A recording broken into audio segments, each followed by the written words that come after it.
And there it is. We live? Oh, yeah. We live, man. Good morning to you. Good morning, We y'all. are live. Welcome to the 3 Deep Coverage Podcast, man. Where we every weekend we're gonna try to go 3 deep in you. We'll try. Try. And by 3 deep, we're going Broncos, we're going Saints, and we're going Falcons. Dirty Birds, baby. Mm-hmm. Who that? Who that? Broncos country. Let's Yeah. ride. Hey, so week 1, man. Yeah. Week 1. It's a lot of interesting stuff. Happened. What was one of y'all takeaways from the Ravens Bills Sunday night barn burner, as they would say? Hey, I wouldn't call it a barn burner. I would call it a Josh Allen awakening.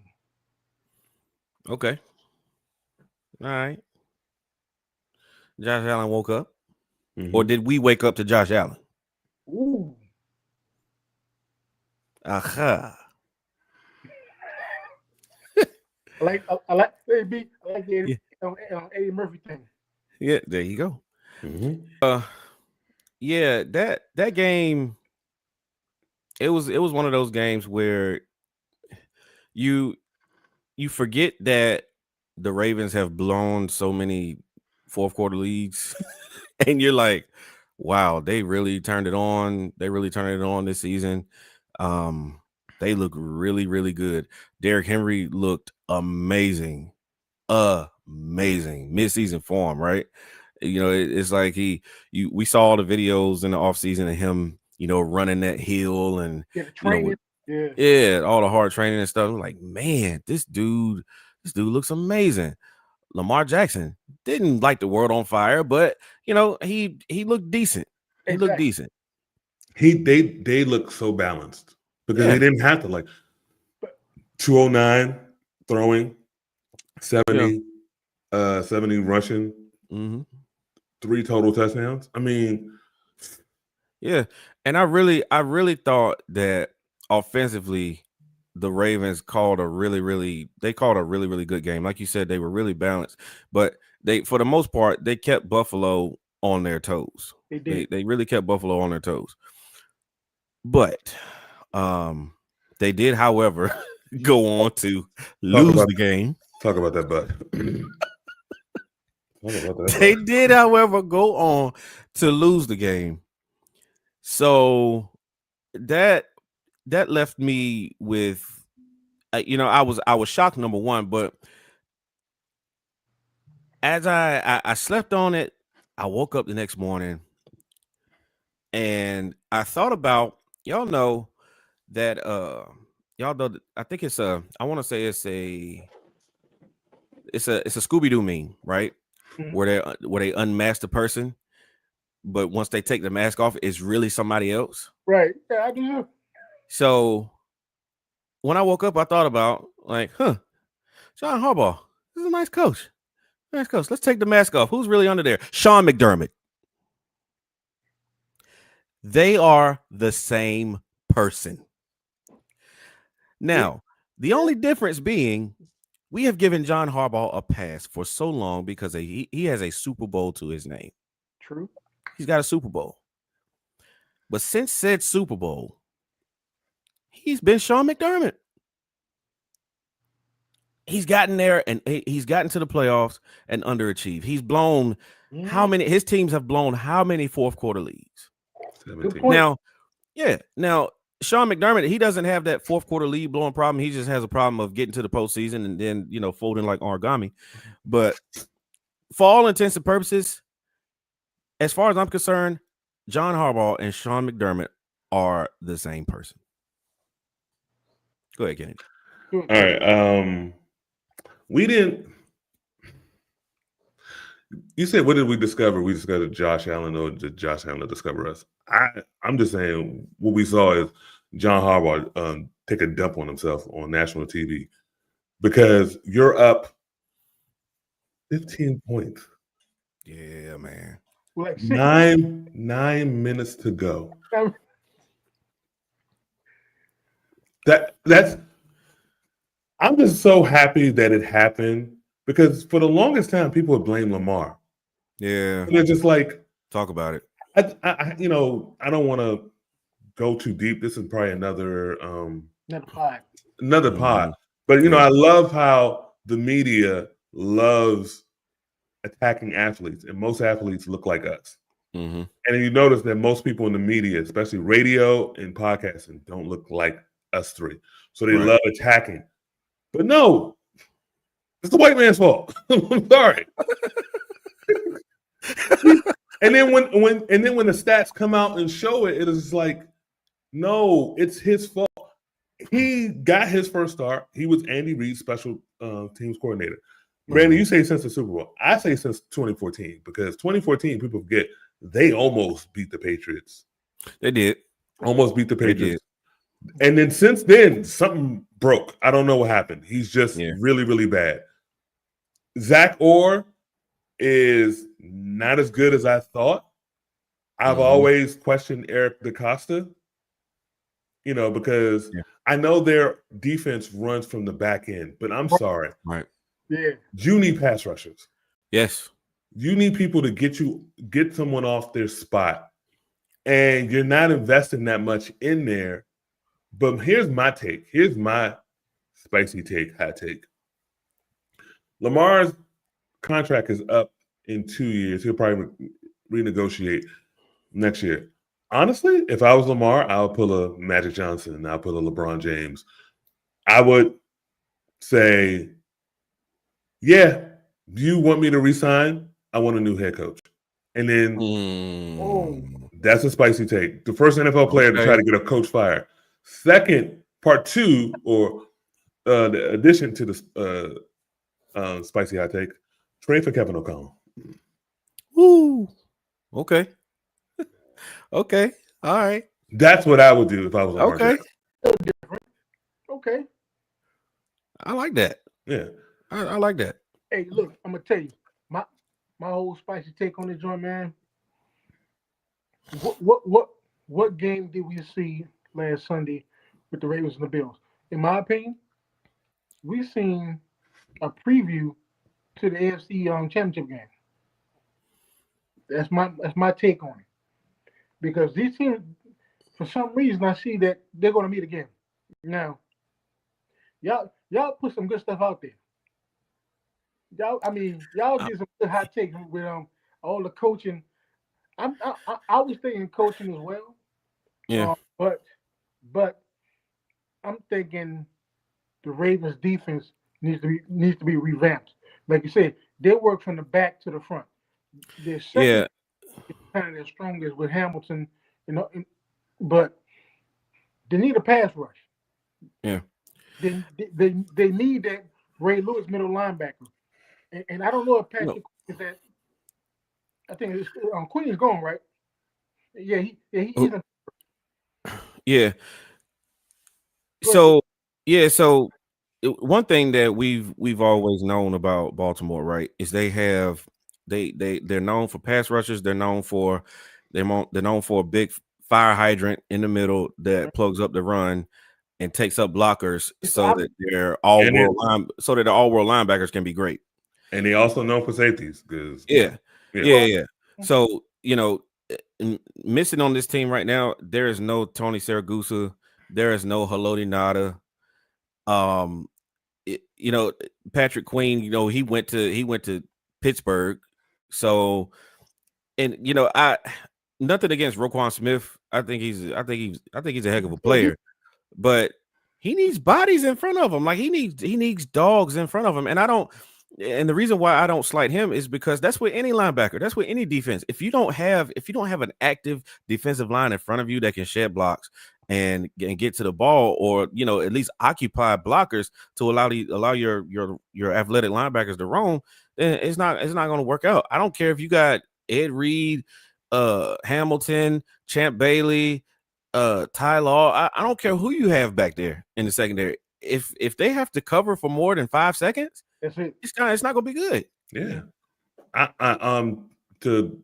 To circle back to Sean's point, I don't know if we might see the Ravens. I'm not picking the Ravens anymore. Because here's the thing about it. What did we say last week? The Bengals are a slow start, but they finish it. Maybe the Bengals might catch them. Yeah. So, Pittsburgh's getting this, their luck of the draw thing where they might, where, the Jets had them and then the dude fumble. I mean, I would have cut him too. Yeah. So it's like, maybe they're not there. Maybe they're not there. And look, to your point, we also have to look at the division they're in. The AFC, that division with the Steelers, the Ravens, Bengals, and Browns, those teams like to run the ball. And beat to your point. And K-Man, to your point, you're going to need that 3 or 4 to clog that up.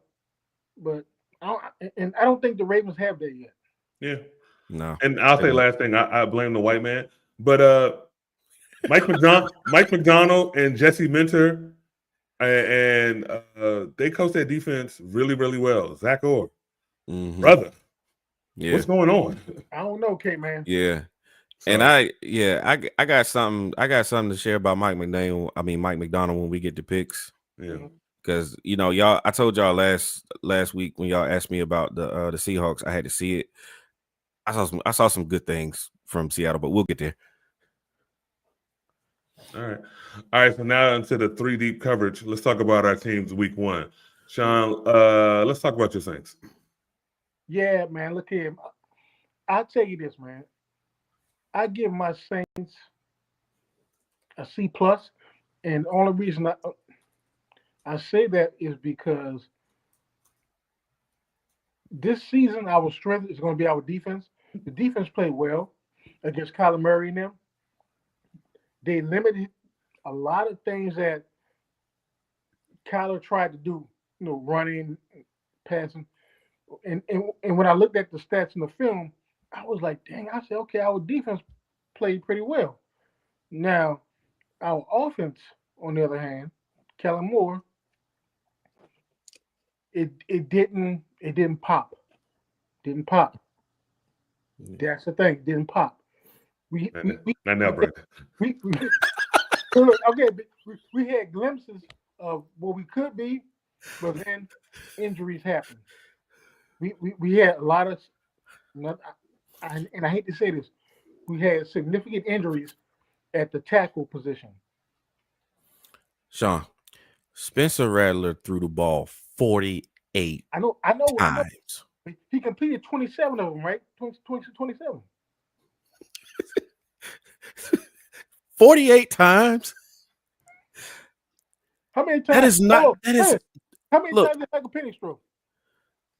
I don't even think he went just over. I think he was approaching 40, but we'll get there. We'll get there.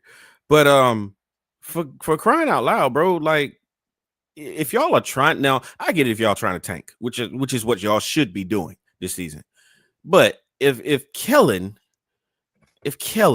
piece of boy Kellen, is trying to win games, then why not just rely on the strength of your team, the O-line in the running game? I mean, it wasn't like y'all was playing, Tampa or some team that's good at stuff in the run. Y'all played the Cardinals. Here's the thing, B. Our strength is not our O-line. We have so many injuries. That's the problem. Our O-line has, and look, people have the game against the Cardinals. We possibly lost 2 people for our O-line for the season, possibly, but the defense played well.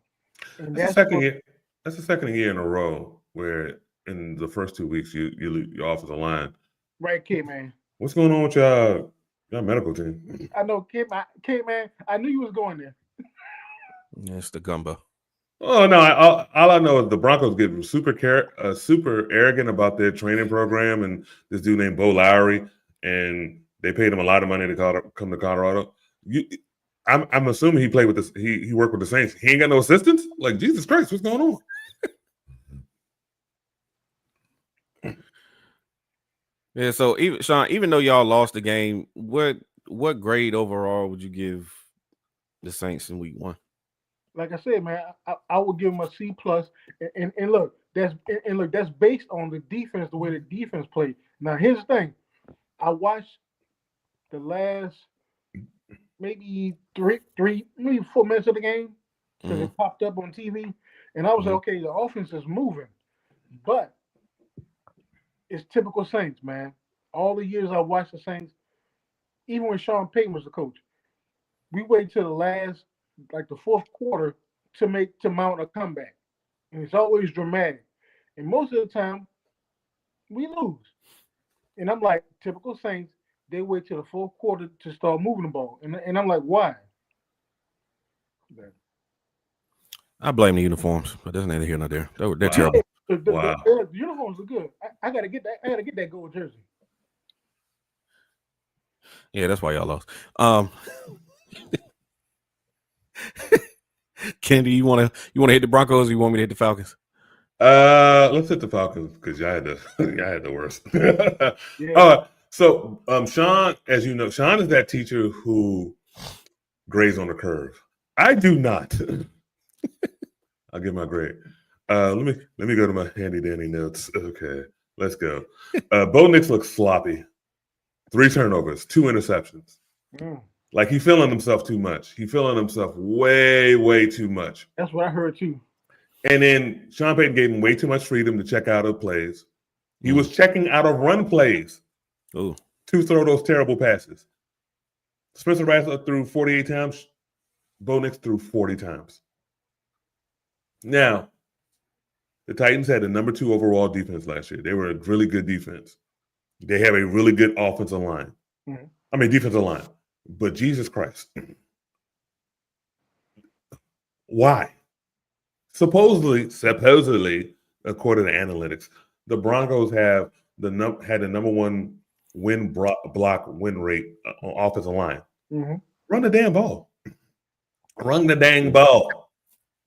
Just run it. Sean Payton's play calling stinks. He is a great head coach, but he's 61, and maybe situationally he just don't got it anymore. Well, K-Man, this is my opinion. He was trying to Bo Nix. Change the Chiron. We're not talking about the Saints no more. Oh. Production, come on. No, Sean. I know you love Sean Payton, and I know y'all both got the same names, and who that, and he brought a ring, and that.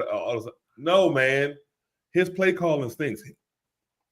As a head coach, he is really good. He's one of the highest paid coaches in it. This man making like $17, $18 million a year. Right. Yeah. And so he knows he was not good. He showed us some of the blame for the what's the name, but that's protecting Bo. Look, okay. Bo's in his second year. This man's 25. He is 25 years old. He got a whole ass wife. Supposedly his grilling skills are off the hook. He's a man. Don't look. All right. Oh, I went to go see Drew Brees, and I spent 5 days with him. All right, good. Do better. The defense, I know the defense played well, but look who they were playing. Ryan Callahan, these fools had more yards. They had more penalty yards than they had offensive yards. Brian Callahan, you know the term Nepo baby? This is a Nepo baby right here. Because your daddy, longtime NFL head coach, offensive line coach, took the Raiders to the Super Bowl in 2002 and then got smashed.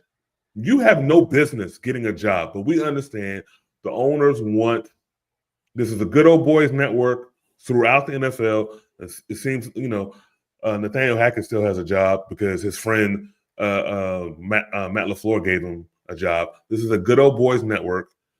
So to me, when you don't have a job in the NFL, that lets me know that you really stink, a la Jay Gruden. How don't you have a job? Yeah. But they got to do better. I'm not impressed. And then when we get to the picks, I'm going to tell you my fears. But for me, as a whole, I'm giving the team a C-. Because it could have been, yes, the running game got It could have been better. Better late. Because at one point, Jenkins needs. I'm not gonna do that now. But J.K. Dobbins was like looked at the sideline and went like this because they didn't get no consistency because you were like they were doing play action when you're not running the ball. Who you feel? That's just wasting time. Well, man, that's part of Sean Payton's window dressing.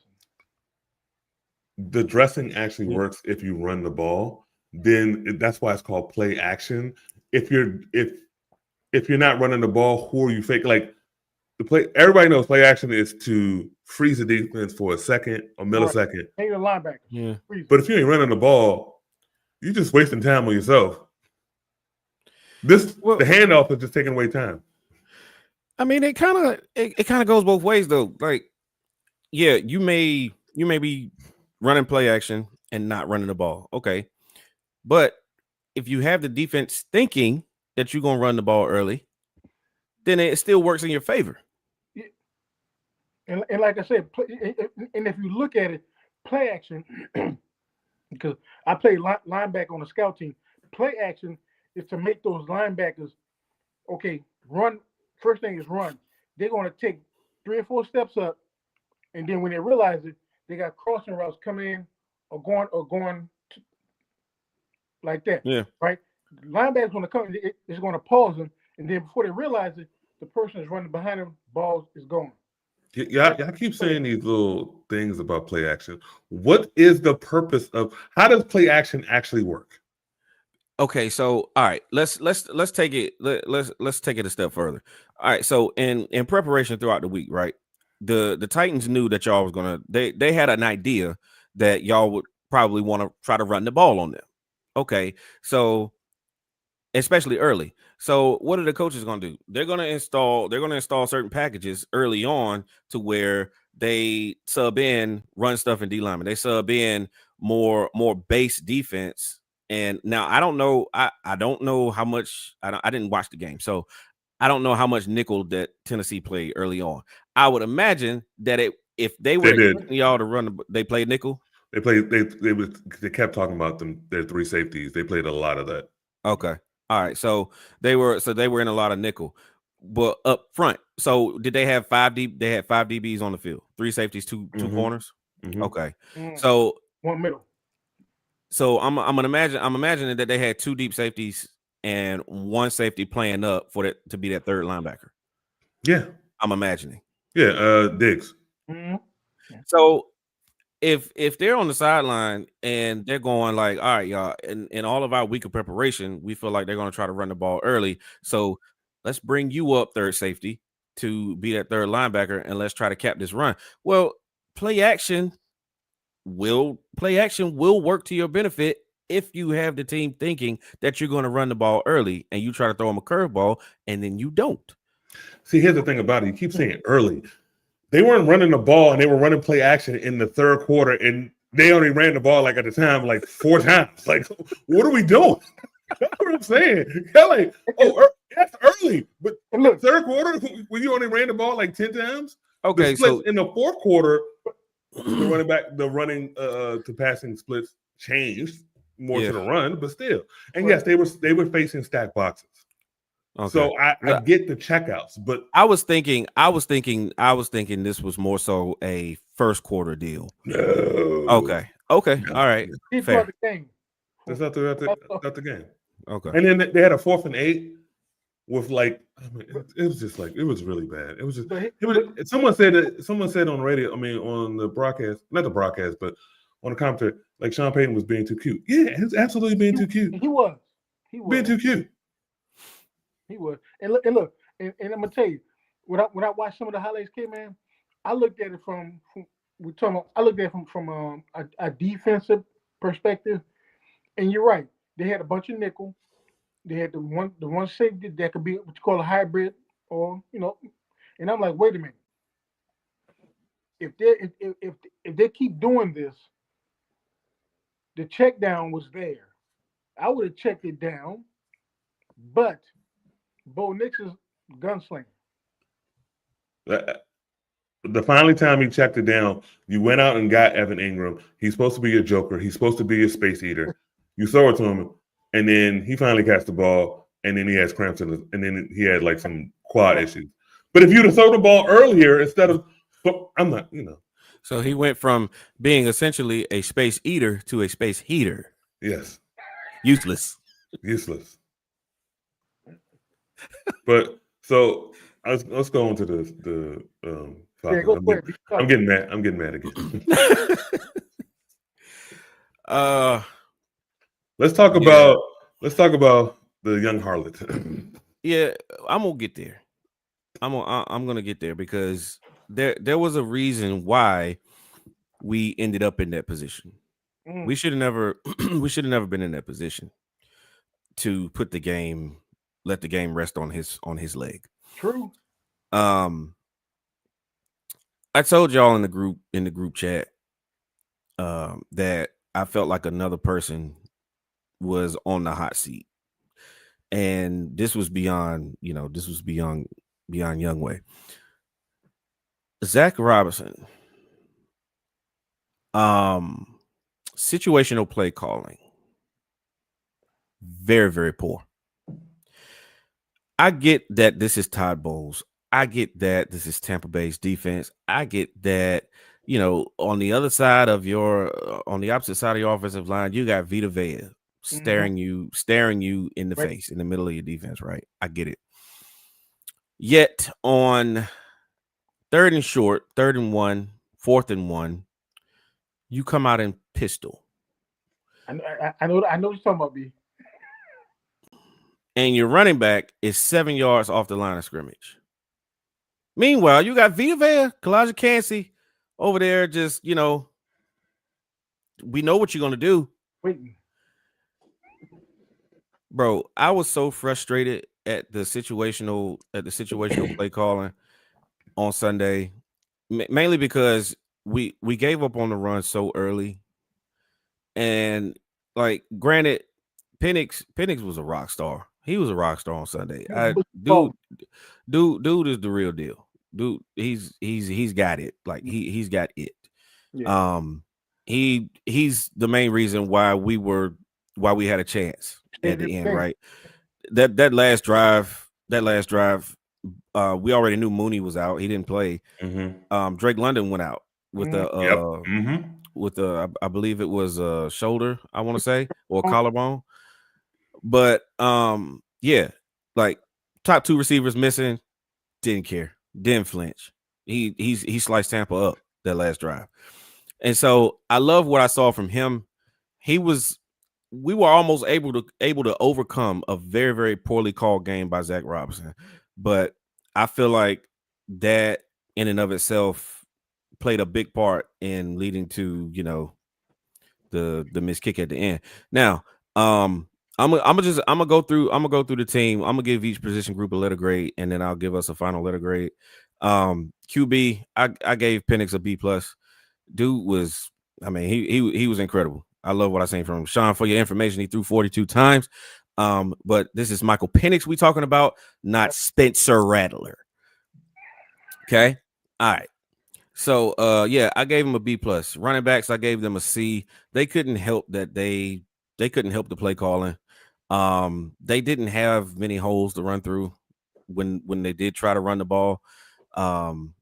So yeah, running backs a C. O-line I gave a D. Pass blocking was okay. Elijah Wilkinson Kennedy, I don't know if you remember him from being on the Broncos. He's our new starting right tackle. 2 or 3 critical penalties called on him. Like the penalties is what hurt us with him more than the play itself. He's not a starter. He was our backup. Yeah. He's a swing tackle. Come on, week 1. Yeah, I get that, but the penalties is what hurt us with him on Sunday. He had some critical penalties called, pre-snap penalties. Wide receivers, I gave a B-. Only reason why that grade isn't higher is because there was an opportunity late where I believe it was Kadero Hodge down the left sideline. He had a chance to catch a ball to put us like in within 10 yards of the red zone. Credit to Antoine Winfield Jr. for making a heck of a play on the ball. Most safeties are not making that play. He was credit to him. He was right there to break up the pass as soon as the ball got there. I would have loved to have seen Kadero Hodge attack that ball more. Not let the ball come to you, but you go to the ball. Anyway, wide receivers, I gave him a B minus. Tight ends, I gave him a B. Kyle Pitts, he played a good game. It was the run blocking up front, not with Kyle Pitts, he doesn't do that. But Charlie Warner, he had a rough game helping out Elijah Wilkinson on the right side. But it was actually our left side that had the worst game than our right side. Like the left side, Jake Matthew Bergeron, right? Supposed to be studs. They got whooped. They got whooped all game, especially in the run game. They got whooped. So we got to clean that up. But yeah, O-line, I gave them a D. D-line, I gave them a C minus. I love how people I love how people come out with all these metrics, right? And all these pass rush win rates and all that. Mm-hmm. I think we were like fourth. We had like a 40% win rate on pass rush. But what they don't tell you, what that number doesn't tell you, is that we had poor rush lane integrity. Baker killed us with his legs on third down on Sunday. And that was a big part in why they came out on top. Because Jeff Ulbrich, he had us, he had the boys ready, right? Yeah, go get him, bud. Go get him. Meanwhile, leaving gaps, running right past Baker. He's stepping up in the pocket, getting outside of the pocket, either throwing the ball or running for first downs. That was poor. That's the word of analytics, B. Yeah. So never tells the whole story. So D-line, I gave him a C minus. Linebackers, I gave him an A minus. We signed a young man in the offseason. He was one of our first signings, if not our first signing, back in March. Divine Diablo came from the Raiders. I liked him when he came out of Virginia Tech. Me being in the ACC part of the country, I saw a lot of him leading up to, in his collegiate career, leading up to his start of his NFL career. Right. I think he was a safety actually at Virginia Tech, and he converted to linebacker when he got to the league. But dude, he's lights out. Him and Caden Ellis in the middle, that was a great combo. They played the run good. They blitzed well. Coverage was top notch. I love what I seen from the linebackers. So I gave them an A minus. DBs, I gave them B minus. I struggled with this one because Mike Hughes on that last play to Emeka Egbuka, the game-winning touchdown. Actually, he was supposed to have safety help, right? So Jesse Bates was supposed to be shading over on that side. Well, Mike Evans was on that side as well. Mike Evans ran a dig. Emeka Egbuka ran the post. Exactly. Jesse Bates went down. He went down and bit on Mike Evans, and that left Mike Hughes exposed. If anybody knows the Falcons, everybody knows that Mike Hughes is probably our worst cover corner of the group. And I mean, and he wasn't in poor position, but it was a perfect throw. It was a really good route. They, we just got. But the two rookies we got, man, Xavier Watts from Notre Dame, Billy Bowman Jr. from Oklahoma, stars in the making, bro. Stars in the making. Xavier Watts made more plays Sunday than Jesse Bates. Billy Bowman, they both should have had interceptions, but I love how Billy Bowman was he was clutch in run support and just coming in. Both of them came in and filled lanes well. So I gave DBs a B minus. Special teams are ungradable.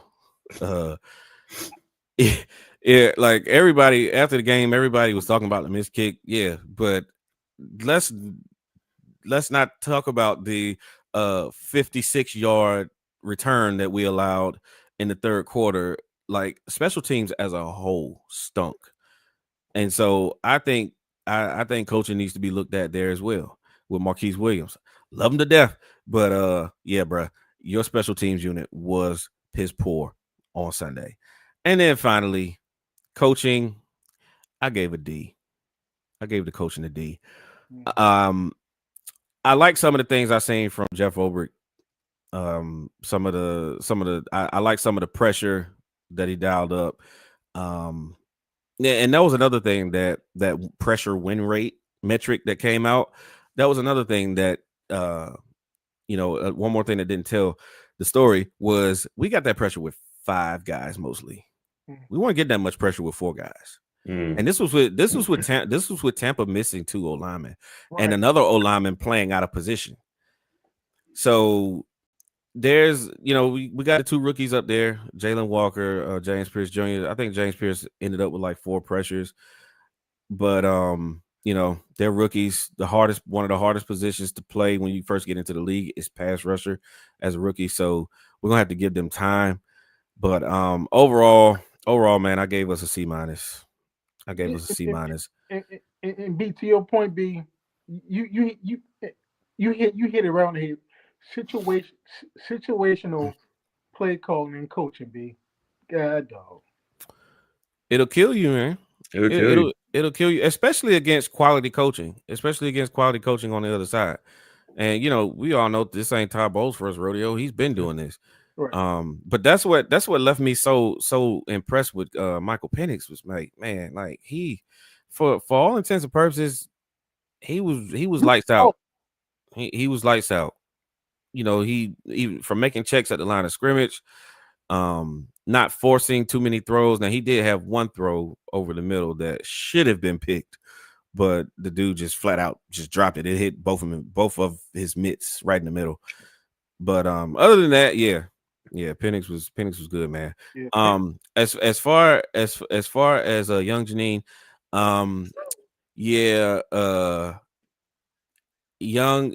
young ho no mo.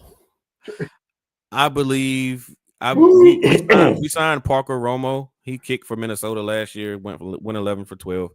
We signed him to the practice squad. There's no reason why Parker Romo shouldn't be our kicker moving forward. One thing I don't like about Raheem is he's too this is going to sound crazy, right? But just hear me out. He's too supportive of his players in the media. Like when it comes to press conferences, like, dude, stop smiling so much about your kicker. He just lost you the game. But okay. I'm gonna, and this is what I get from Sean Payton. So the best coaches are teachers. Mm-hmm. So if you remember going to school, there's some teachers who saw something in you that you didn't see in yourself, and they would try to bring that out of you.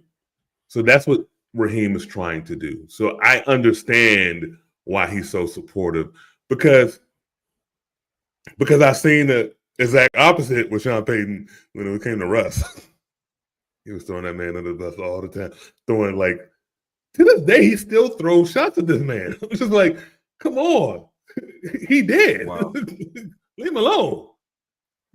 Especially when they talk about, sacks are a quarterback stat, not an offensive line stat. But so I understand what Raheem's trying to do. But I understand that. I understand that if this is the first time that your kicker lost you the game. Right. This man Young Wei Koo has a black book on different innovative ways and strategies to miss kicks to lose games now. Okay? So let's move on from it's gonna be all right. It's gonna be all right, young fella. I remember it was a Manning cast, I think like last year, and y'all were on the Falcons were on, and I remember Belichick said, "Oh yeah, we had him in for camp. He just didn't make it." And I was just like, "Ooh, he stinks." Because Hoodie don't, but he does, but he doesn't. He's like, "Yeah, we had him in for camp. Yeah, he didn't just make it." I'm like, okay. All right. But B, I'm telling you, B, I'll be honest with you, man. And look, I'll say it right now. As a Falcons hater, are you? Oh, hell yeah! Really? I can't tell, player. I can't tell. Can you just leave it alone, bro? Look, it ain't gonna happen. I don't divulge that trash talking ish. No, not look. Not even your little brother. Look, I mean, I get the other fans, but I mean, come on. Not this season. This is in the house. Not this season. Because I know my product, but not this season. But B, I'll be honest with you, man. Y'all look good. It's y'all coaching, B. Like I said, the situational play calling. When I watched part of the game, I was like, what the heck? Penix, and I said it before he was drafted. I said Penix is a stud. Dude got a good release and everything. And y'all gotta do something with y'all coaching, man. I'm just saying. Because right now, B, people are picking the Bucks to win. Before the season, everybody had y'all winning, but now people are on the No, they didn't. Who? And you are the king of 4-letter networks on this podcast. Who? Everybody had the Bucks favored to win the division. No, sir, no. What are you talking about? Nah. And the reason I picked them is the reason why a lot of people picked them is because of the stability of the Tampa Bay Buccaneers. Yeah. Now, I dislike Mike Tomlin because of his arrogance, and his arrogance because of the most important position in sports. But K-Man, but he can coach. Hey man, Mike Tomlin from the DMV, K-Man. Huh? He's from the DMV. He is from Virginia, sir. Oh yes. He's from, the DMV. Yes. Okay. Yes. Okay. Go ahead, B. Even though the DMV is technically, even though I hate that term, even the DMV is technically Northern Virginia, DC, and PG County and Montgomery County. It's not Richmond. It's not Clearwater. It's not Williamsburg. It's not Norfolk. No. See? Oh, I'm sorry. But I'm sorry, babe. You know, my wife from Norfolk. So I'm sorry. Go ahead, B. Hey, big ups to Allen Iverson and Mike. Yeah. Vick. Mike Vick. Yeah. Hey, I was just gonna say this right about Lawrence Taylor. So, yeah. Plexico? Plexico, yeah, Plexico too. Yeah. Some in the water down there. Yeah. Something that just make you want to shoot yourself in the leg. But anyway, that's neither here nor there.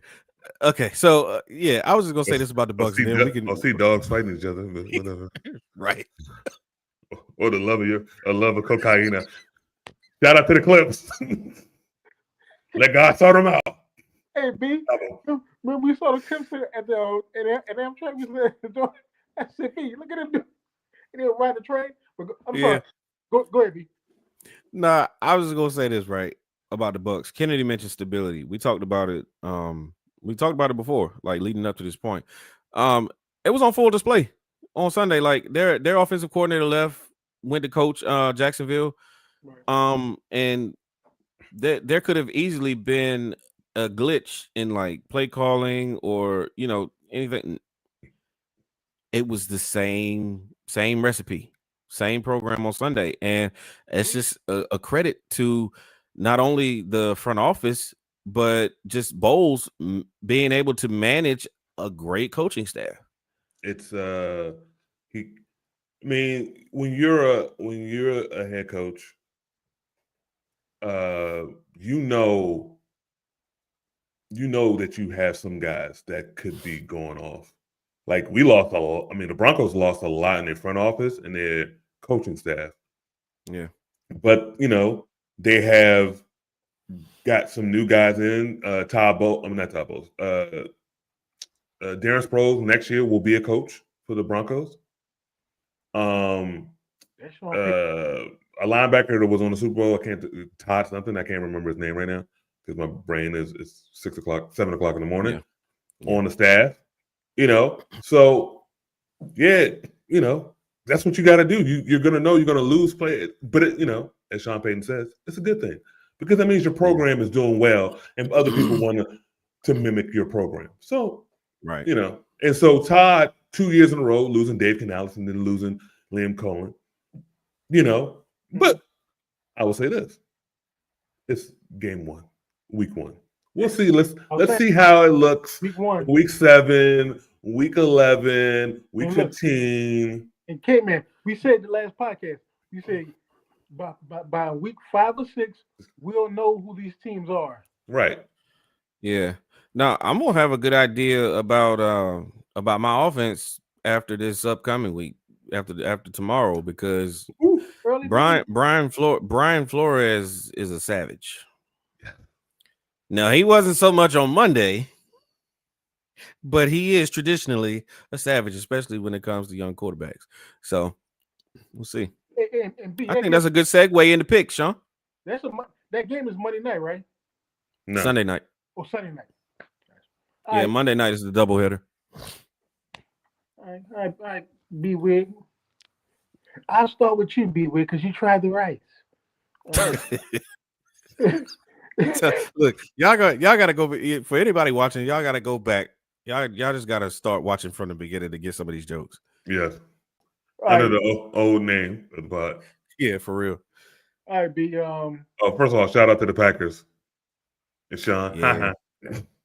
See, I was waiting. Okay. All right, B. I'm gonna start with you, B. 49ers at the Saints, B. 49ers. Even with Mac Jones. Even if you going with Mac Jones, mac and cheese? Mac Jones. even with no Brock Purdy, even with no George Kittle, they're gonna beat the brakes off y'all. Yeah, see, that's a hater right there. Who you got, kid, man? Oh, I got the 49ers. They're just a better team than the Saints right now, but I don't think they're gonna beat the brakes off y'all. They're gonna beat the brakes off them. God dang it. All right, kid, man. This is a game for some reason. I watched the networks. Yeah, unfortunately. Rams at the Titans. Give me the Rams. Ooh, really? Yeah. All right. Well, look, the network's been picking the Titans for some reason. Who you got, B? Rams. I'm sorry. I saw Brian Callahan. I'm sorry. I'm sorry. Yeah, but in seeing that, I didn't watch the game. I did see the highlights. The number one, they look young, but I like the fight that I saw. So, K man, you picking the Rams, K man? Mm-hmm. Really? Yeah. All right. If you saw that game, it's no player. All right. So let me do this right. Cam Ward was picked number one, right? Mm-hmm. So y'all don't think he's going to improve the Titans? No. Not this year. In that division. They may be fun to watch at some stages. I think one or two times this year he's going to get into a real mano a mano with some of the quarterbacks. Going to be a high scoring affair, and we're going to be like, oh, Cam Moore. But like that's not a good team though. No, he has nothing. He has nothing to throw to. Calvin Ridley dropped a lot of passes. He dropped more passes than CeeDee Lamb. Did you see the reaction of one of the drops after they took a shot to his Cam Ward's daddy, and the Cam Ward's daddy just got up, walked to the side and to the railing, and then put his hands in. These throws were in fourth quarter soft coverage, but still, nonetheless, he was throwing it in a way that you don't. He was throwing it in a way with placement, and this man couldn't catch. Nah, he ain't got no receivers, dog. Ooh, boy. All right. Dang. All right, B-Wig. Jags at the Bengals. B.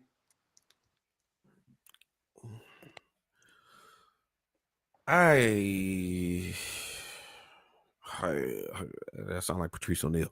Yeah.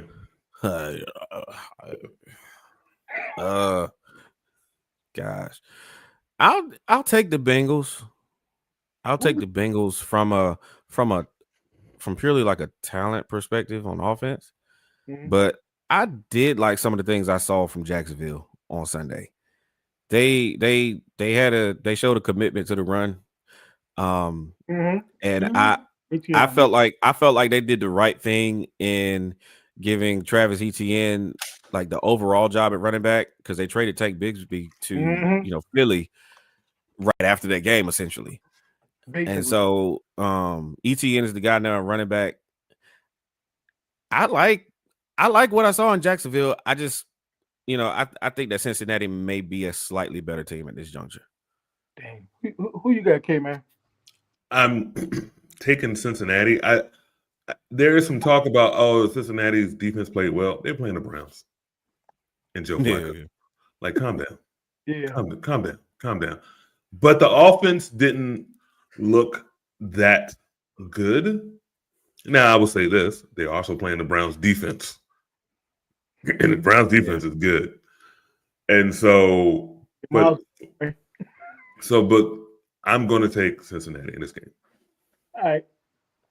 So, since we're talking about the Browns, K-Man, look, this is the old rivalry right here, K-Man. Browns at the Ravens. Who you got, K-Man?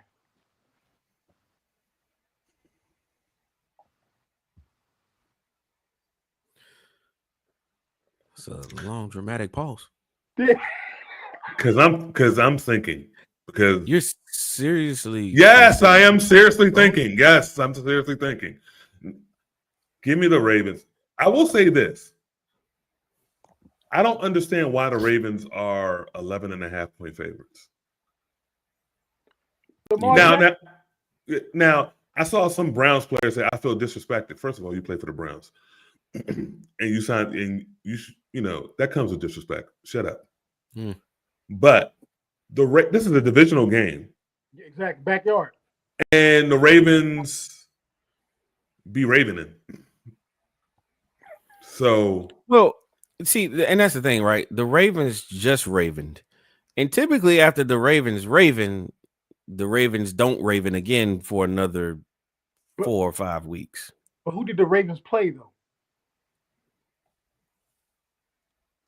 Sean, they were beating that ass in that janky stadium. Exactly, B. Exactly. Up and down 100 yards. Up and down.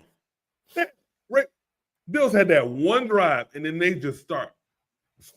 And then they just went brain dead. So, I know we want to anoint the Bills, but that is more of a Baltimore blew it than the Bills won it. Very much so. Because the Bills got outplayed for 3.5 quarters. Yeah, this is a terrible betting line, but I'm gonna go with the Ravens. But it's not like I'm going for the Ravens. Who you got, B? I got the Ravens. The Browns they're going to be in a lot of close games just simply because of the defense, but they don't have it on offense. And I don't trust a 40. What is he? 42 now? 40, 41? 40. 40? Yeah, I don't trust Joe Flacco at 40. Yeah, I think the Browns are going to like the Jets. I mean, the Giants. Play that Delaware. Yeah. This is another game. Bills at the Jets. B. Do it. Take the Jets. I'm actually going to take the Bills. I did like from what I like what I saw from the Jets offensively because they let Justin Fields play. They did. I just don't like what I saw defensively. And I know it was week 1. But I'll take the Bills. All right. And who you got, K-Man? I'm taking the Bills, but as I said early on, the Jets are going to fight. And yes, the defense didn't look because a lot of people were like, "Oh man, Aaron Rodgers is back." I watched that game; he looked terrible. For the most part, yeah, for the most part. But we forget we look at the end, but that the game changer was Gibson fumbling. Right. So the Steelers score a touchdown, they kick off, and he fumbles, and they score, and then they take the lead. But the Jets were giving it to them. Offensively, they were. So, but I just think the Bills are a better team, better program. I picked the Bills. Good point. With that Jets game, my turning point was the end of the game when he threw the ball and the guy hit him. And I said, And look, I play wide receiver. Anytime I see a wide receiver on the out like that, I'm like, man, where's he coming from? Showing up, he didn't That's enjoy the ball loose. that's why I say the fumble hurt, because Brees Hall was giving it to the Steelers, and so was Justin. They were, but when you're down, now you have to throw, and you can't, and then you can't eat up the clock by running. So, all right, K man. Pats at the Dolphins, K man. Woo, this is a hard game. I mean, this was a hard game because they both look like trash. Oh my God, yeah.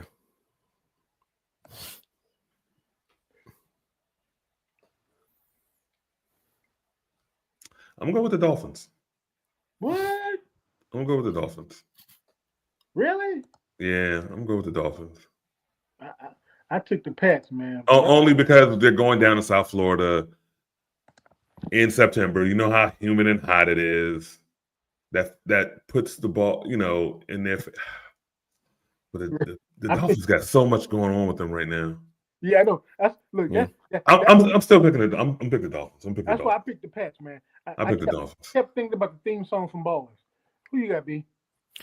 I'm going with the Dolphins simply because they got embarrassed by Daniel Jones week 1, and I feel like, yeah, they're not a good team, but I think they're well enough coached still to respond to an embarrassment like that, and so yeah, I'll take the Dolphins. So you think?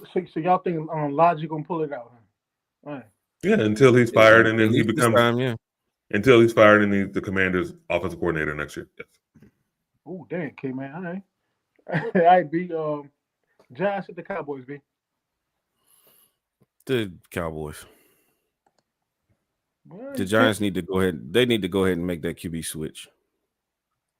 Yeah, they do. They do. Who you got, K man? I got the Cowboys, but yeah, I believe they do need to make this QB switch, but not for the reason as you guys think. I need them to make the switch so they can realize that Jackson Dart stinks, and then go to Jameis or go back to Russ, because all this thing hanging over is like, let's put him through the test, and then let's start seeing how he stinks. Well, K man, this is my opinion.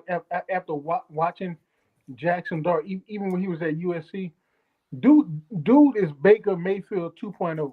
Dude's a baller. Let me tell you something right now. He stinks. But here's the main problem. Just do it already. I saw neighbors fighting with Dayball. Dayball don't have that team. Just do it already.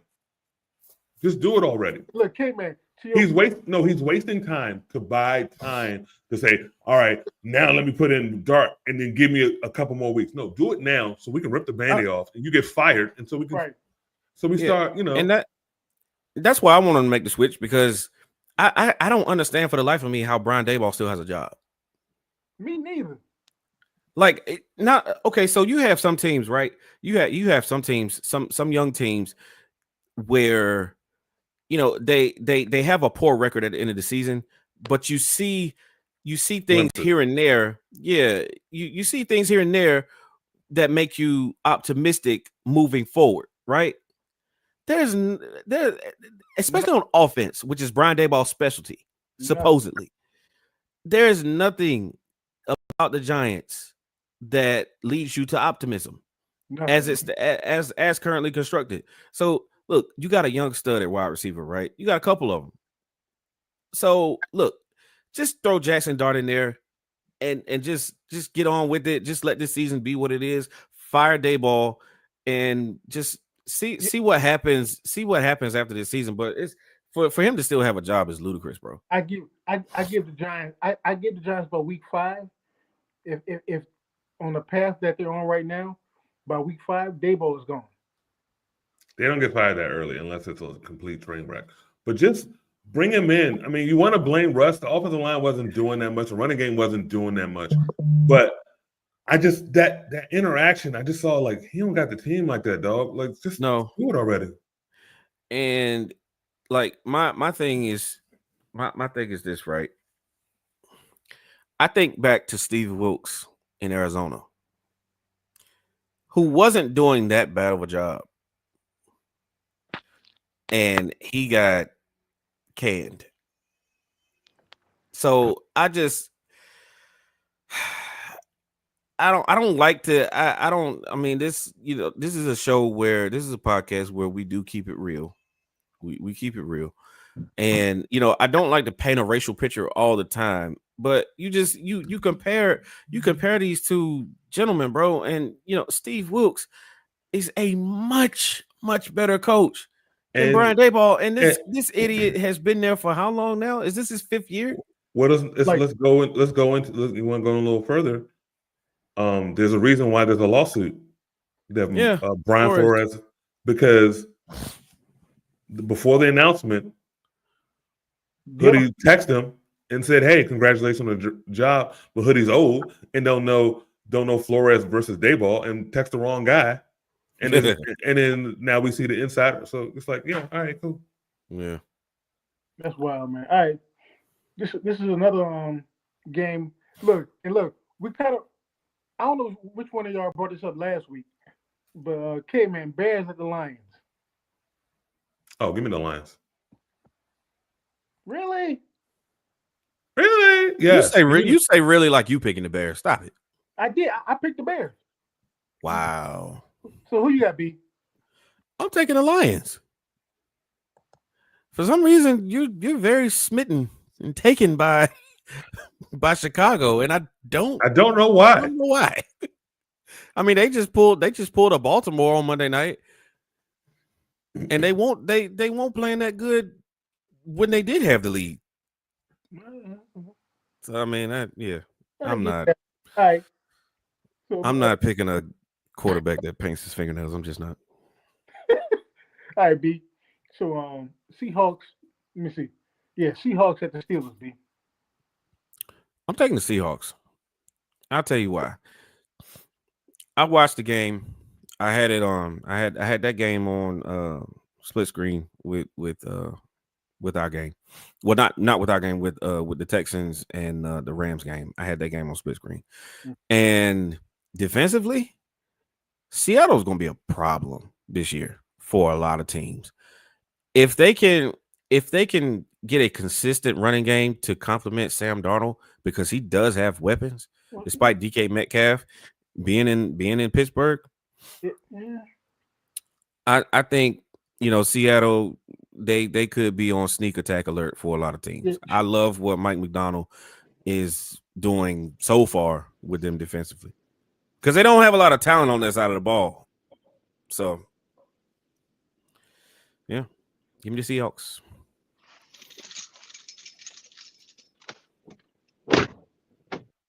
What's happening? What's happening? Sean, you frozen? No, I'm here. Who you got, Kim? I'm taking the Steelers. Seahawks are going. Yeah, I picked the Steelers too. The Seahawks are going from the West all the way, to the East at 1:00 game. Mike Tomlin's going to have another winning season, because these are the games that he somehow wins. So this is how he gets it. He gets the first 4 weeks. That's how he gets his cushion. Yeah. So give me the Steelers. Look, K-Man, that's a good term. He said get his cushion. I got you. All right. Yeah, because when it starts all falling apart in October and November, he still has a winning record. So for the Roonies to give him another year. Yeah.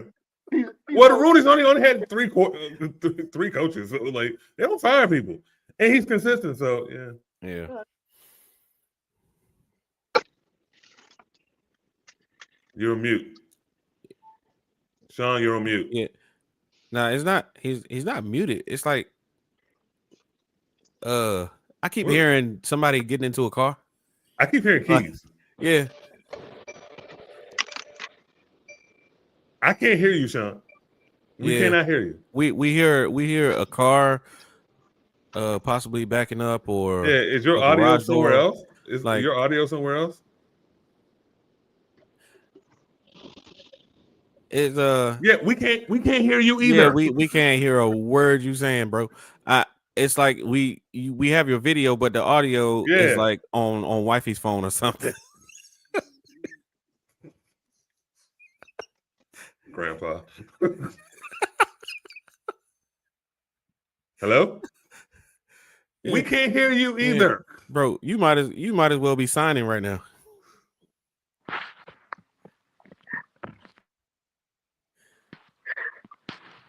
That ain't it. Go to your audio settings. And now I hear myself. Now, I hear you now. What you got? Who you got, kid? Who you got, kid, man? Broncos? Okay. I didn't hear what you said. Yeah. Like, who are we picking? Who are we picking? Because it was like your audio source was kept switching to like I think it was like wifey's phone or something. I said, kid, man. Broncos at the Colts. Okay. Whew, Jesus Christ. I'm picking the Broncos, but it's not like Broncos. This game's going to be tough. This game could have been the Dublin game, but the Colts wanted it at home.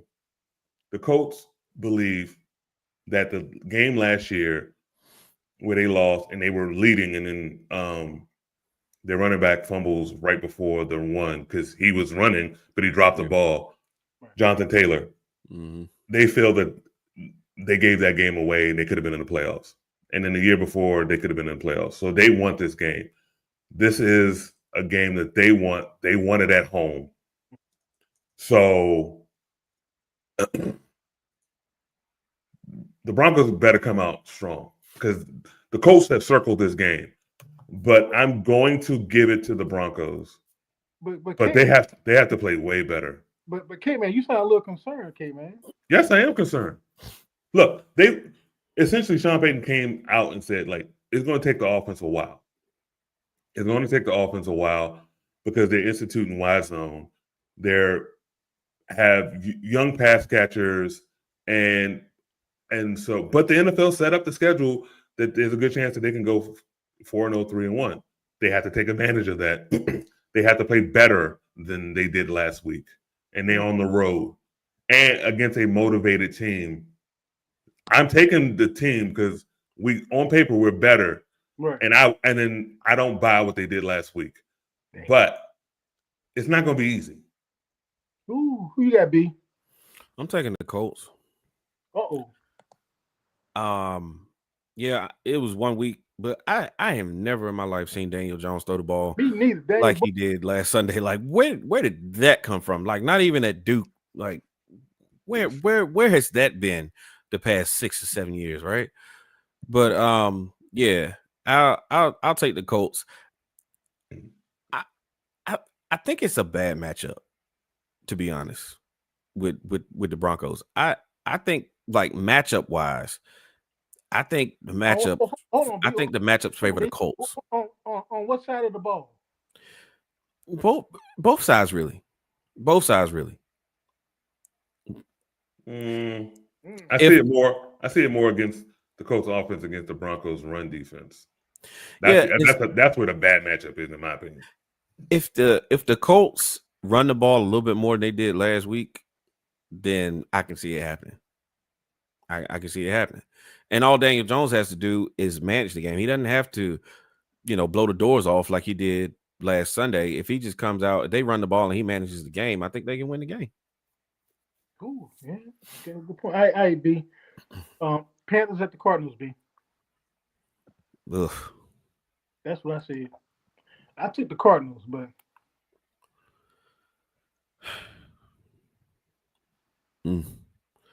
yeah, give me the Cardinals. Give me the Cardinals. I was confused by what I saw with Carolina last week. Me too. They didn't want to run the ball. They act like Bryce Young has been in the league for 6 years, and I don't know. I don't know. I was confused as well. Who you got, K, man? I got the Cardinals. I was and B. I was with you. I was confused, man. But you got one of the better between the tackles running backs in the league, and Super Hubbard, and y'all will not run on these fools. Like, what's going on? Well, whatever. It's not my problem. In my opinion, I think they were trying to establish the quarterback, but Yeah, well, yeah, and trying to match the, I guess, the hoopla and the hype of having Travis Hunter on the other side, possibly. Just play the game. But you know, Right, kid, man. Dave Canales was bad that game. All right, kid, man. This of course, this is another game everybody been talking about. Okay, man. Eagles at the Chiefs. Oh, Super Bowl rematch. Yep. Give me the Eagles. Give me the Eagles. Yeah, I took the Eagles. Hopefully Jalen doesn't spit on somebody, and they just, they're not gonna hit Mahomes like they did because they lost a lot from their defensive line. But I still think they're gonna play well enough to win. This going to be a really good game, or appear to look like a good game. Got you. You got B. I got the Eagles.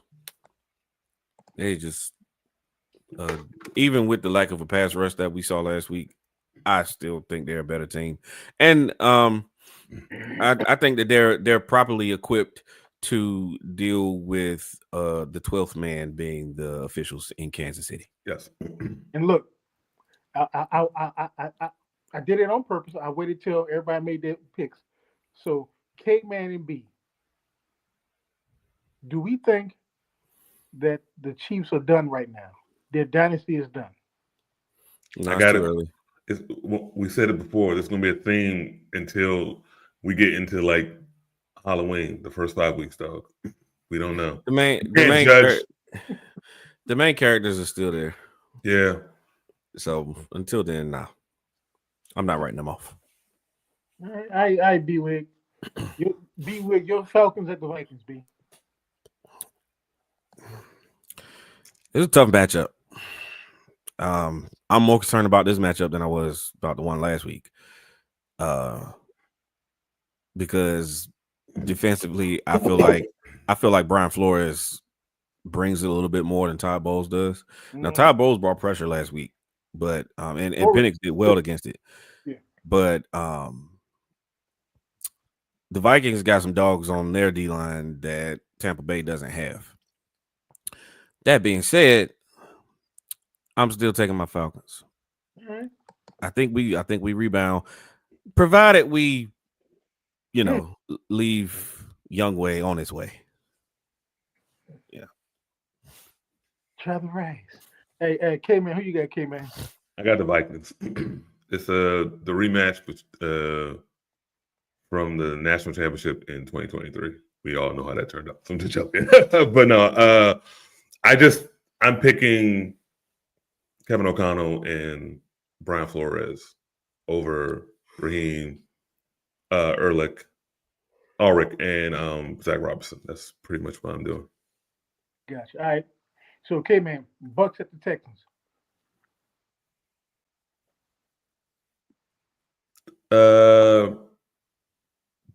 Give me Tampa Bay. Really, K-Man? You had to think about that? Well, give me. Houston has a really good defense. They have a really good defense. They do. But true. They do. But give me Tampa Bay. Who you got, B? Houston has a good defense, but here's where the problem comes in for Houston. They too are struggling with injuries on the offensive line, and that's not a place where you want to be struggling against Tampa, whose strength is their defensive line. And look, the Texans gave up Larry Tunsil, so yeah. And we'll talk about him another time, but give me the Bucks. I think that is the game in Tampa. No, I think Houston. That's why Houston. Yeah. That's why I was like, I hesitated a little bit. Early game. I'll still to go with the Bucks. Yeah. All right, B. The late Monday night game, Chargers at the Raiders. Chargers. Take Chargers. Yeah. They passed my eye test with flying colors last Friday.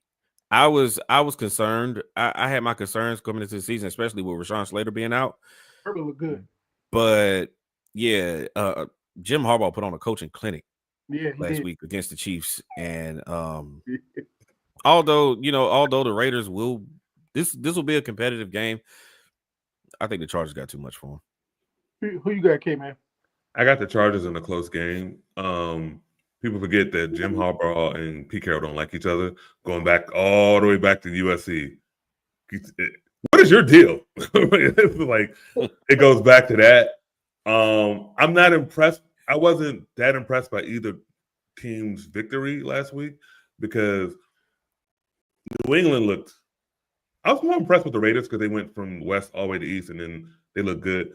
But the Chargers played well. I don't think the Chiefs played that well, and I think maybe the whole Worthy injury kind of threw off their play calling. But I got the Chargers in this game, but it's not going to be like a blowout or anything like that. And I think people need to calm down. Well, look, for this whole Charger, like the Chargers, like are like in the upper echelon. Like once again, I don't think nobody's putting them in the upper. No, there are some people. K-Man, but not you guys. There are some people. I'm like, y'all need to calm down. But K-Man, it's your division, and you have to look at them as a worthy opponent. I do look at them as a worthy opponent. I just don't look at them as like some people are like, oh, it's now a 3-team top AFC, 4-team top AFC. I'm like, it's still 3. I was impressed last week because I expected them to fall flat on their face, and they didn't. They did the opposite. They did you're not gonna get that from a Jim Harbaugh coach team. Plus, they played the Chiefs tough. Plus, they did that in the playoffs. What? I mean, look. Well, what did we say last week? They're gonna do well, and then come November, December, charge. That was the last picture. That was the last mental picture I had of them, was what they did in the wild card. So that's why, with the injuries that they sustained, I thought that they were going to fall flat on their face. And K-Man, I'm more intrigued about what you said. You said it's going to be a close game. So K-Man, give me a score if it's a close game. Close game, 24-20, 27-24, something like that. 20-17, like something like that. Oh, so the Chargers winning? Yeah, Chargers winning. Ooh, boy, okay. Dang, all right, dang. And y'all, and B, you said Carroll and Harbaugh don't like each other. So, but all right. Well, no, that was Kenny that said that. But I'm just, okay. I'm just looking for a Jim Schwartz handshake at the end of the game. That's what I want to see. That's what I want to see. Since I brought it up. Go Jim Schwartz on him. Mm-hmm. That's wild. All right, man. That's wild. That's wild, man. All right. Oh, I got something else. Tonight. Who y'all got? Big fight. Canelo versus Crawford on Netflix. No more pay-per-view. Thank God. Yeah. Give me Terrence Crawford, bro. My Netflix is so already. I got to remind me on my Netflix coming up, bro. Yeah. Yeah. Give me Terrence Crawford. Yeah, I'm going with Bud. Yeah, I'm going with Bud too. I really want him to win. Yeah, I don't hate Canelo. I don't either. That's what I was about to say. Like, I like Canelo too. Yeah. My gut. He's been holding down boxing for 15 years, and to me, he's been holding it down way better than Floyd because he's actually not ducking anybody. Yeah. And he's the money guy in this fight, and he didn't have to take the fight. Right. But Bud has something to prove because people been ducking him. That's what I was gonna say, K-Man. If you follow boxing and you look at Bud, the way he talks, the moves that he makes when it comes to fights, he just wants the opportunity. He said no catch weight, rehydration clause. He just wants the opportunity. Right. He didn't do the antics that people did to get notoriety. He just wanted to fight, and I hurt him in promotion because certain promoter, top rank, wanted him to be the clown, be the dancer, do all that other stuff, and now he's just like, no, just. And look, K-Man, that's the whole point.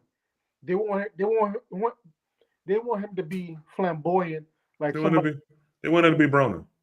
Mm-hmm. They wanted to be Floyd. They wanted them to be. There you go.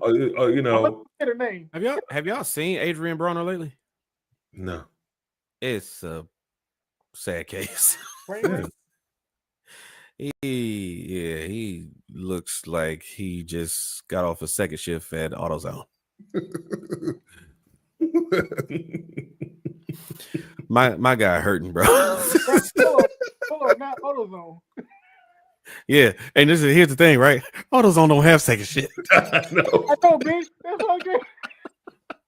So you're saying that he's jobless. Oh man, but yeah, I'm looking forward to the fight, man. And like I said, I'm taking Bud because I watch a whole ton of his fights, man. Yeah, like I'm talking about, I'm a boxing guy going back years ago. You know, most boxing guys are around your age range, yeah. Yeah. What you saying? I mean that. What am I saying? I'm glad Turkey Al-Ashir, or whatever his last name is, in the Saudi kingdom is giving money because they're trying to save this dying sport that's been put on. Max Kellerman said it right. The fan base has shrunken, so you overcharge the people that still pay attention, and we need to open it up. It hasn't been opened since it went from regular, TV fights, ABC, Wild World of Sports, until it went to what's the name? You need to grow the sport, and most of the people who remember those fights are in your age range. Grow it not with Jake Paul. But this is why I give Canelo all the credit. He had a Jake Paul fight, but he wants legacy. He knows what this means. Here's the thing. I'm gonna tell you why, in my opinion, the fight has diminished because you got to look at the history of boxing. When boxing was at its hiatus, what weight class was dominating? Heavyweight. Heavyweights. And look, the heavyweights are not. Light heavyweight wasn't bad either, though. But in the 80s, it was Roberto Duran, it was Sugar, it was Marvin Hagler, it was Tommy Hearns. Tommy Hearns, yeah. Yeah, so just like no, it wasn't the heavyweights. The issue with boxing is, they got too many federations. And these promoters don't want their fighters to fight each other. They need a centralized promotion. Once again, I give Kellerman all the. I don't think it's Dana White. He thinks it should be Dana White, but I think they need a centralized figure, a commissioner, and they need to get away with some of these federations, and so to get the fights that we want to see. But K-Man, to your point, and I get what you're saying. When I was growing up, we had the WBA, WBC, and IBF. Right. Those were the top three. Right. You got the WBO. I can't count. Magazine champion. I can't even count them all. I can't. And then this person don't want to fight this person, and that promoter hates that person, and I'm ducking this guy, and I'll Riddick Rowe throwing the title in the trash can. I mean, those are the things that led to what boxing is, the state of boxing is right now. But here's the thing, though. At the same time, what both of you are saying, money and sponsorship. Yes, go into that. That's why if you have someone like the Saudis putting up the purses, and I mean, Bud is getting $10 million. That's the most he's ever gotten. Canelo is getting well over $100 million. Yeah. If you have that part of it, and then you have a person like Canelo who's willing to fight legacy, because it's about legacy, it helps you. And then if this thing goes well, we have a chance to do something. Yes, they're not in their primes, but they're not Floyd and Manny 8 years ago. So just like boxing has a chance. I am not a boxing fan because I'm not in your age bracket, but I still root for it. Keep calling this man old. I swear to God, if you watch any video about this, every person say, I'm a boxing fan. You look how old they are. You close, K-Man. They're all in their mid to late 50s. 79, K-Man. Huh? Some of y'all remember Frank Lucas and the Code in real time. Look, That American Gangster. look, Kennedy thinks Sean just gonna come out and say, the Brown Bomber. Now that was a great boxer.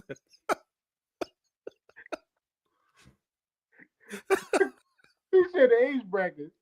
Yeah. Oh man. Always about the age bracket. You look, someday y'all gonna be in the age bracket. Yes, I am going to be in the age bracket, but I'm going to acknowledge that when I get there. I understand. Like, you believe that, you still think horse racing is big. No. Come on. I've never thought about the horse racing. But boxing's horse racing. That's the thing about it. Boxing's horse racing. And I'm not saying in the UFC's not, because I can't name a UFC fighter to save my life. Me neither. I don't care for it. It doesn't interest me. And the people, yes, it has surpassed boxing. But that's like saying I went to the third floor and they're on the second floor. Like, you're just one step ahead of them. I watch power slapping more than I do UFC. It's not the NBA. I mean, it's not the NFL. It's not football. It's not hockey. It's not track and field when it's on. So I'm just like, boxing needs this. Yeah. It's dying and it needs this. And these two men want to save it. This is why I hope this fight goes swimmingly, because you have individuals who want to save stuff. And then maybe the undercard of this big fight, you have two potential stars. And K, man, to your point, that's the majority. I'm gonna tell you, because there've been some Saturday nights that I stay up because I got the full letter in ESPN to show some boxing, and I watch the undercard because that's when you see some of the stars that you're going to see rising. Mm-hmm. And that's what I look for. All right, let's wrap this thing up, fellas. We went a little too long with the boxing. My bad. Yeah. All right. It was a great one, man. Yeah. A lot of fun games to look forward to. We will beat the Vikings despite what Kennedy says. Okay. Sean, you never said who you picked that game, but I'm assuming you picked the Vikings. Of course I did. Yeah, of course you did. So yeah, Commanders. We'll we all see how that went. Panned out. Yeah, and I wish we could have spent a couple of minutes on that game because I didn't like what I saw from Jaden Daniels. It wasn't good. Well, I will say this, and to go back to Brandon's Falcons. Jaden has a book on him. Bo Nix has a book on him. Drake May has a book on him. There's no book on Penix. There's no book on JJ yet. Good point, kid, man. So you can look good, but then when they get that book on you, how do you adjust? That's what makes you great. So right now, Bo throwing terrible picks because they got a book on you. You like your first read. Jaden, you didn't look that good because they got a book on you. So how do you adjust? So, and look to that point, they got teams have 1 year film on you, so they know what you like to do, and they're going to take it away. And like you said, you have to. The coaching has to adjust to that. Yes. In my opinion, but yep. Yeah. All right, peoples. It's been good, man. Yep. Me some pizza. Like, share, subscribe, comment. Please comment. Comment helps the algorithm. 3 deep. Contribute to Sean's hair dye for his beard because he's going to come back next week with his beard dyed because Kennedy keeps taking shots at it. Hey, look. Hey, Beijing. We're looking for sponsors. Hey, look. No, we're not. Look, America. I'm gonna ride this out. I'm not. My wardrobe. I'm the hoodie. I'm gonna just ride it out, man. Look, if Kennedy wants to have a patent leather beard on his face, then that's his business. Hey, that patent leather beard gives me $50,000. Hello. Oh, now we talking about okay, Carlos Boozer. Hey. I'm getting paid for it, unlike him. Don't tell me y'all watched that show, The Kings, with Cole's Boozer and them dudes. And What?